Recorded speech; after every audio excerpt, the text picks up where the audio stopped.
Yan, ito na po yung mga guys sa 1 minute po today. Sinigang sa kamyas, isdang maya-maya o isdang bato.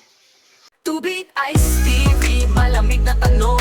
Hatak ng mga tropa sa kanto dumarong.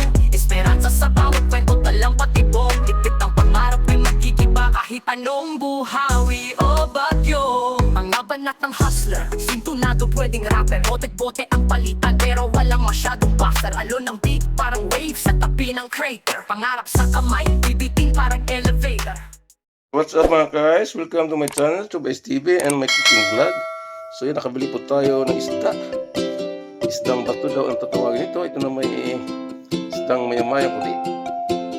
Yan po yung ating lulutuin ngayon. Ang tawag sa ating lulutuin ngayon ay sinigang sa kamyas, isdang maya-maya. Yan po yung mga sangkap na ating gagamitin. Andiyan na po yung okra, luya, at kamyas, at daon ng sibuyas, at itong sibuyas na pula. At maglagay po tayo ng talbos ng kamote. Kaya ang talupuin natin tayo na magsimula magsigang ng isdang bato o isdang maya-maya. Kaya pakulo na po tayo ng tubig. So, lagyan na natin nagsamang sangkap. Andiyan na yung kamyas, sibuyas, luya at siling pa. So yan, pinakulo na po natin at maya-maya lang lagay na agad natin yung isda. Yan, napakasimpleng luto lang. Simpleng luto pero the best talaga sa ating katawan. Itong isdang maya-maya, sinigang sa kamyas. Yan, isunod natin yung okra.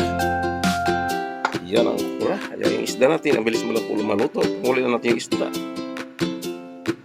So yan, ilagay na po natin yung isda. Puro ulo lang po sa yung katawan. Yung ating piprito na lang. Dahil dito sa iba, mahay. Ayaw na kumain na sa mga isda.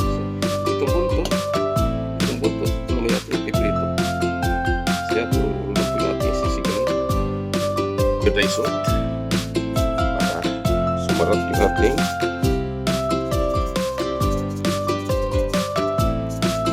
iodine salt. Ilagyan po natin yung dahon ng sibuyas. So yan, mabilis ang luto po guys. So lagyan na po tayo. Lagyan po natin yung dahon ng kamote. Ayan, ang dahon ng kamote. So yan, sa pilit ng pito. Luto agad mga guys. Ito na pakasimpleng luto. At saka napakagabit sa ating katawan. Then ito na po yung mga guys sa 1 minute po today. Sinigang sa kamyas, isdang maya-maya o isdang bato. Ito po. So, hanggang sa muli. Hanggang dito na lang. Thanks for watching and God bless you. Ay saan? Sa refotelier. Malamig ang bawat hakbang kahit buhay ang player. Sabay tanaw sa linya, tila chessboard ang layer. Laban dilim pero asam pa rin maging player. Telebisyong eksena, alitad mga tema sa harap ng camera.